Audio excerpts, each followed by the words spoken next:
Здравейте, Пичо, аз съм BochBG и днес ще играем League of Legends. То всъщност ние няма да играем. Ние всъщност ще отворим тези карти. Добре, премести се малко.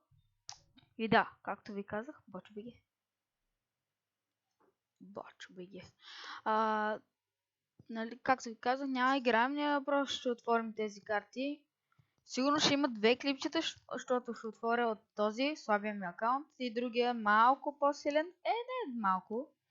Както и да е, дайте да ги отворим. Аз съм много запознат с скиновете, тъй че няма да има просто горе-долу, които... Добре, и да видим са. Ще имаме ли късметец? И първата карта коя да е? Айде. Число от 1 до 5. Еми ще изберем 3. Първата карта е... Първото скинче всъщност, което има намаление е... Добре, забравих това име. Готина скина, не е лош. Нещо обаче беше свързано с парти. Добре, така. Следващото скинче на намаление е... Скинчето е. То е.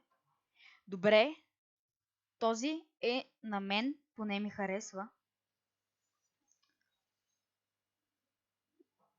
И... Какво е това? Мигарен. Глупаво. Добре. Не съм очарован. Доста са глупави. Добре. Джинксто. Джинкс драконачето.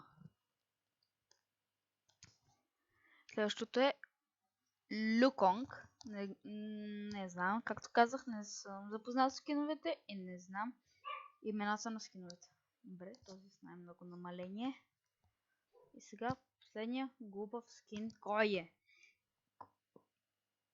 е? Добре. Не са най-хубавите,